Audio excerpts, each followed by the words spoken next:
Zuhud itu apa? Tadi saya bilang definisinya kecil, memandang kecil, zahadah. Memperlakukan dunia ini hanya sebagai jembatan. Karena dunia ini jembatan, jangan sibuk membangun apa-apa di dunia. Ambil saja secukupnya asal kalian bisa lewat dengan aman, nyaman, selamat, membawa bekal untuk kepentingan tujuanmu di seberang jembatan. Selama ini salah cara hidup kita, katanya Imam Hasan Al-Basri, kita terlalu banyak membangun banyak hal di atas jembatan. Jembatan itu kan hanya untuk dilewati, tidak untuk ditinggali. Kita hanya sementara. Orang Jawa punya istilah, dunia ini hanya mampir ngombe, mampir sebentar untuk minum, terus jalan lagi.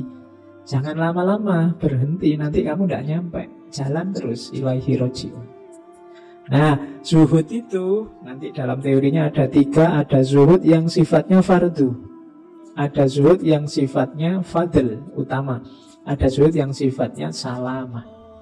Zuhud yang fardu itu adalah meninggalkan hal-hal yang haram. Harusnya kita semua ini seorang zahid. Kalau tidak, ada yang salah, khususnya di zuhud yang fardu ini. Jadi tidak boleh ada yang tidak zuhud. Semua orang harus zuhud di level zuhud yang fardu, yang fard. Ada zuhud yang fadl.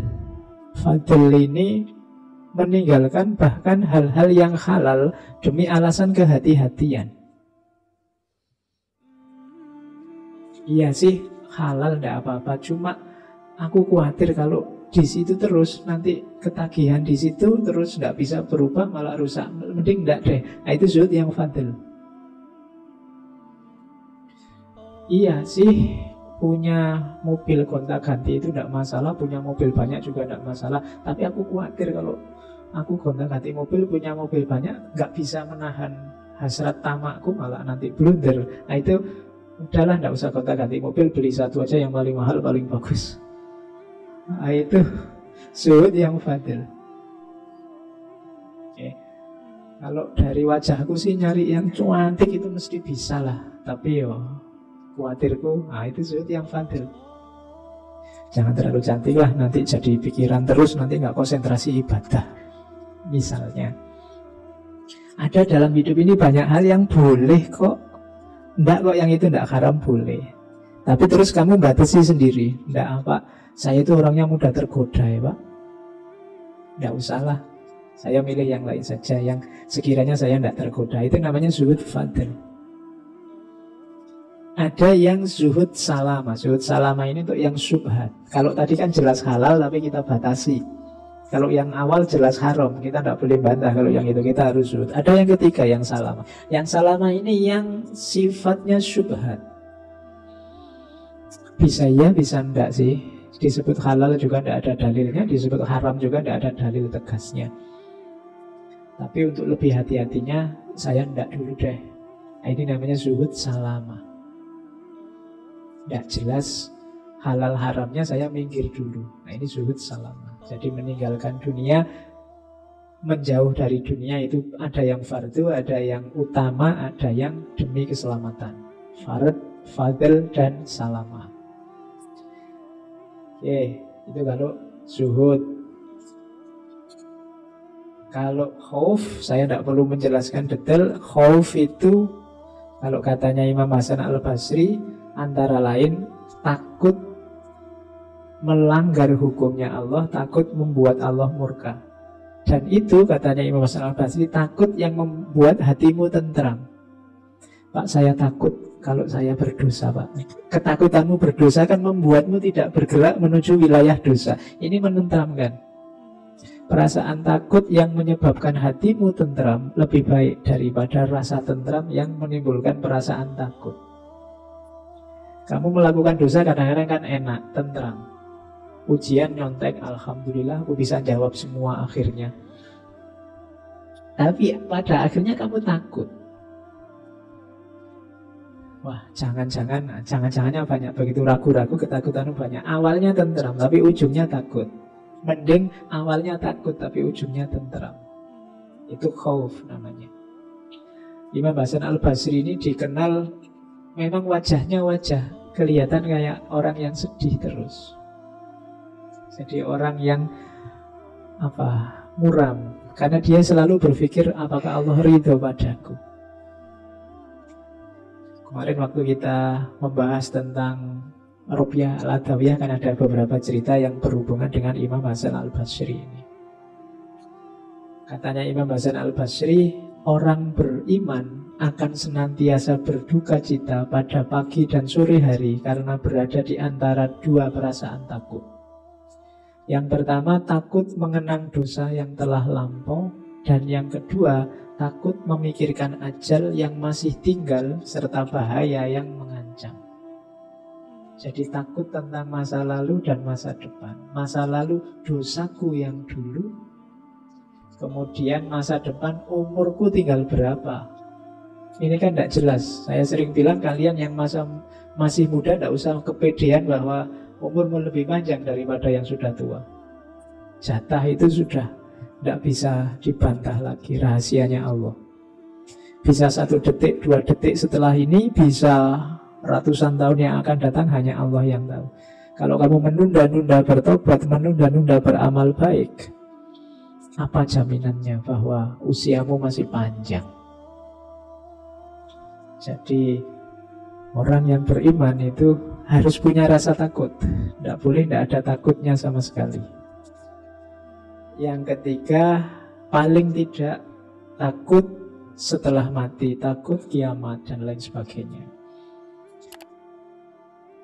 Takut itu katanya Imam Hasan al-Basri ada beberapa jenis. Ada khauf, ada wajal, ada khosyah, ada rohbah, ada haibah. Kalau khauf itu takut karena sadar bahwa aku itu lemah. Ya Allah, aku itu lemah. Ada apa-apa sedikit tergoda. Kira-kira kuat tidak ya aku ini menghabiskan umur dalam kebaikan, wong aku ini lemah. Itu khauf. Kalau wajal, takut pada sesuatu yang lebih tinggi karena kekuasaan dan hukumannya. Ini kayak gemetar. Wajal itu makna literalnya gemetar. Kita di hadapan Allah harusnya gemetar. Kenapa? Karena Allah punya kuasa apapun. Beliau punya kuasa atas pahala, dosa, hukuman. Ini namanya wajal. Kayak kalian habis melanggar apa, terus dulu waktu SMA dipanggil guru BP, terus kamu gemeteran sebelum masuk ruangan, itu wajal. Atau kalian waktu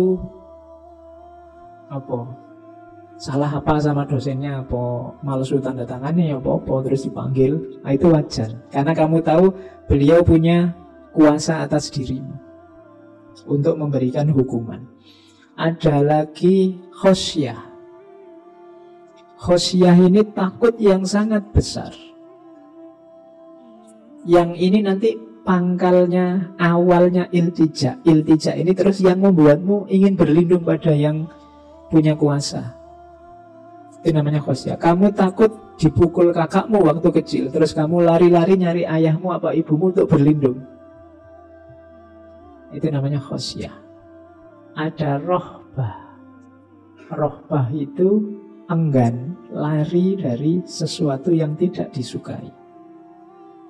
Rohbah itu lawannya rohbah. Kalau rohbah itu suka, kalau rohbah benci. Jadi takut yang membuatmu benci itu rohbah. Ada yang ngejar-ngejar kamu sampai kamu takut ini, jangan-jangan mau ganggu aku ini, terus kamu lari. Itu namanya rohbah. Ada haibah. Kalau haibah ini takut karena merasa kalah level. Kalau sama Allah, ya Allah yang maha besar maha tinggi, kita takut dan gentar. Pertandingan kok level RT melawan Barcelona atau Madrid misalnya, wah itu haibah namanya. Sebelum tanding sudah kalah duluan. Itu namanya haibah. Oke, jadi ada khauf, ada wajal, ada khosyah, ada rohbah, ada haibah. Kita harus punya ini. Orang Jawa menyebutnya wong iki ya kudu duwe wedi. Nek gak roh wedi, Kalau tidak tahu rasa takut, hidupmu akan susah sendiri. Karena yang bisa ngerem hal-hal yang buruk dalam hidup kita itu khauf. Kalau kita tidak takut sama sekali, malah membahayakan hidup kita. Paling tidak takutlah ini. Katanya Imam Hasan Al-Basri, kita tertawa, kita merasa puas. Padahal bisa jadi Allah menengok amal-amal kita, kemudian berfirman, aku tidak menerima amal kalian sedikit pun. Oh, ini paling menakutkan. Kalian sudah merasa jadi anak soleh, merasa saya rajin ngaji loh Pak, tahajud juga lumayan, duha tidak pernah terlambat. Kalian kan puas, merasa aku soleh beneran, surga ini, mesti aku surga. Mesti kan kamu gitu terusan. Temanku apalagi, temanku itu sholatnya aja masih bolong-bolong, ini kan surga. Kita tertawa. Padahal bisa jadi Allah menengok amal kita, kemudian berfirman, semua amalmu tidak ada yang aku terima. Oh, itu mengerikan itu sudah. Paling tidak takutlah ini. Karena Allah yang kuasa atas ini. Banyak amal-amal besar dari orang-orang besar yang mengakibatkan kecelakaan hidupnya hanya karena kesalahan-kesalahan kecil. Jadi seandainya kalian tidak takut apapun, harusnya kalian takut kalau ini terjadi. Allah tidak meridhoimu, tidak menerima amalmu.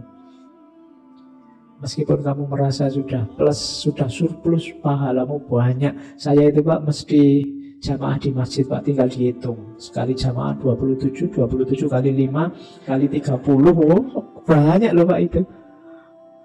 Kalau ada kotaan masjid itu paling tidak saya 5.000 atau 10.000. Anggap saja 10.000. Itu pahalanya dilipat gandakan 700.000 kali.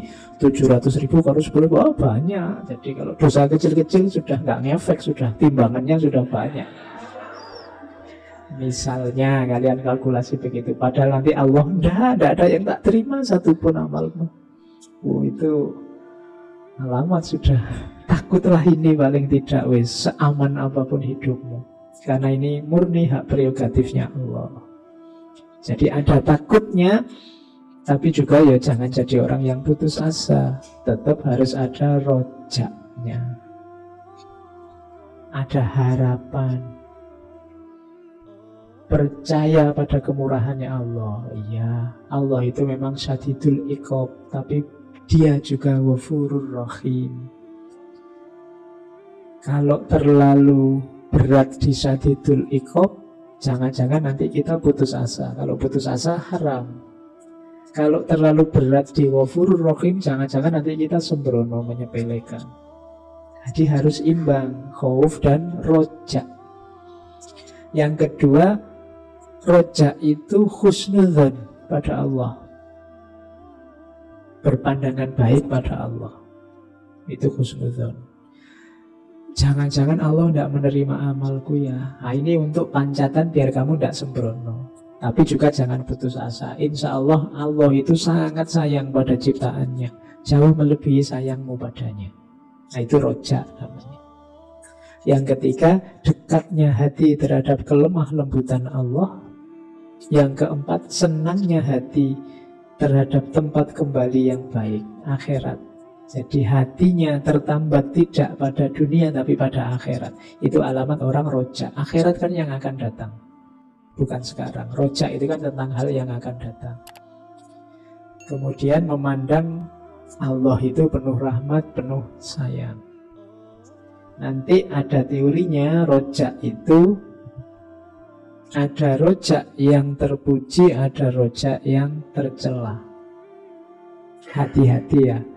Yang tercela dulu.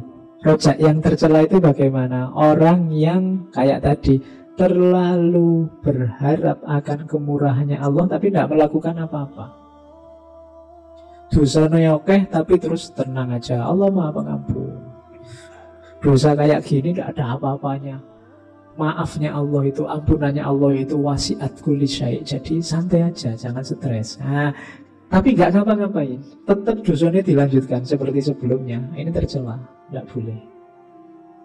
Kalau memang kita merasa lemah, banyak dosa, yang dikedepankan jangan rojaknya, tapi khaufnya.